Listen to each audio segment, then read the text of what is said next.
James McMurdock. Thank you, Madam Deputy Speaker. This is clearly a deeply distressing topic that affects the whole House, and I fully accept that the Minister is affected as much as anyone.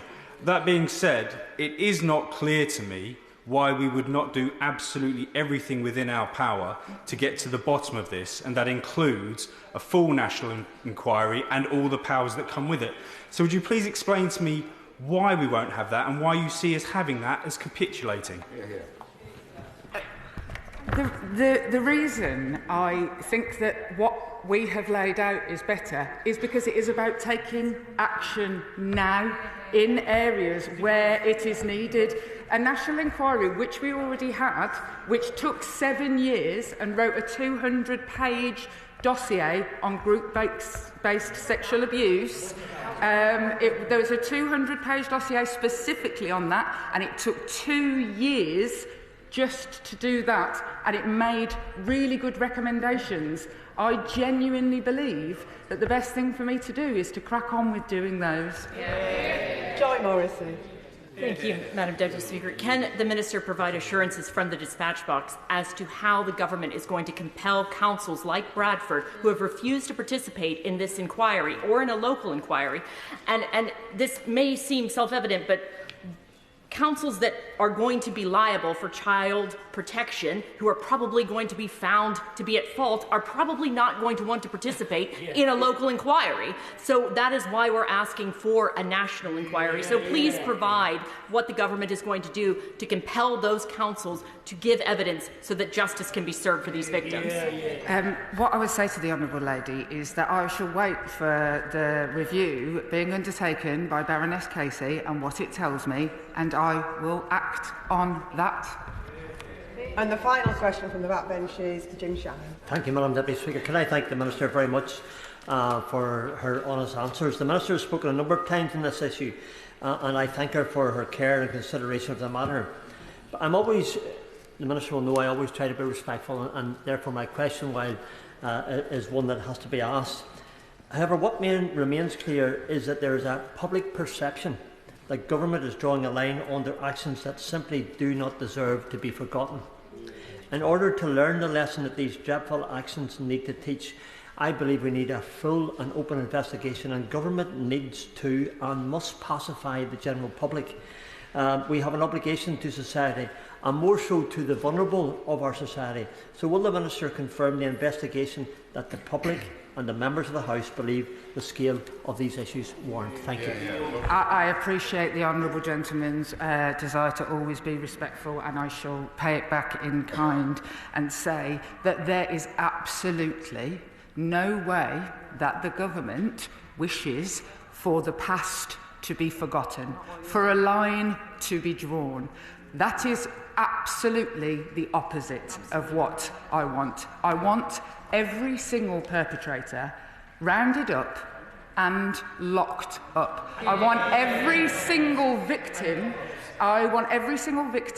to feel supported, and I want everybody who covered it up to be held accountable for that. And because the chuntering of who doesn't always show respect, the Home Secretary, the Shadow Home Secretary, what I would say is the idea that people are held accountable by public inquiries is not the case. Nobody has gone to prison following the Hillsborough inquiry. Nobody, the blood inquiry. Anyone gone to prison? No. So be careful what you are promising people can be achieved. That concludes the urgent question. Point of order, Mark Francois. Thank you, Madam Deputy Speaker. I wish to raise a point of order of which I have given Mr. Speaker prior notice. All of us in this House know that Mr. Speaker has a deep personal commitment to the safety of members of Parliament and their families. In that context, video has emerged this weekend of a concert held in London some months ago, at which an Irish Republican band called Kneecap told a cheering audience that, and I quote directly from the clip, "The only good Tory is a dead Tory, and they then implored their audience, kill your local MP. I'm not a lawyer, but to my mind, this is incitement to murder. And quite rightly, the anti-terrorist police are now investigating. This is beyond despicable.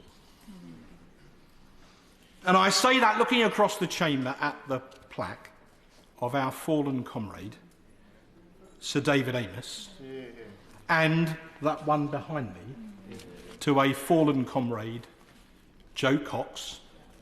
This is across all parties. They both died serving their constituents.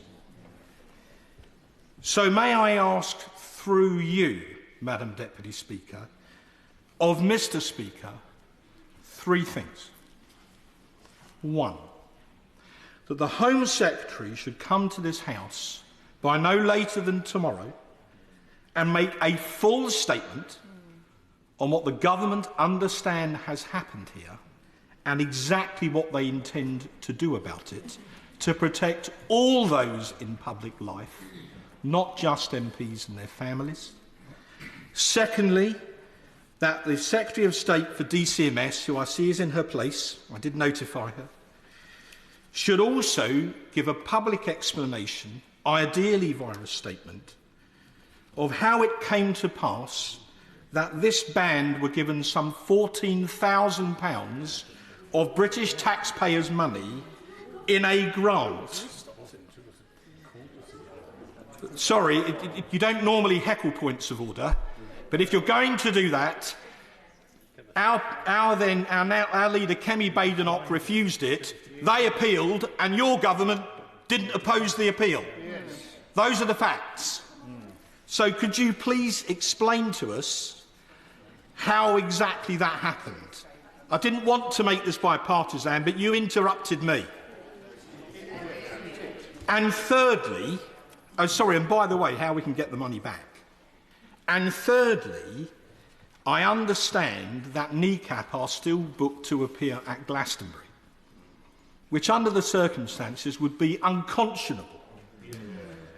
So as the Speaker is chairing a Speakers' Conference on MP safety, could we implore him through you, Madam Deputy Speaker, to write to the organisers of the Glastonbury Festival and say that this House does not think it is appropriate that NECAP should be allowed to appear, at least until the investigation is completed.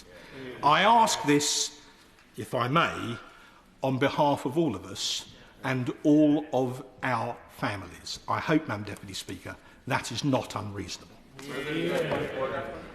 I am grateful to the Right Honourable Member for giving notice of some aspects of his point of order.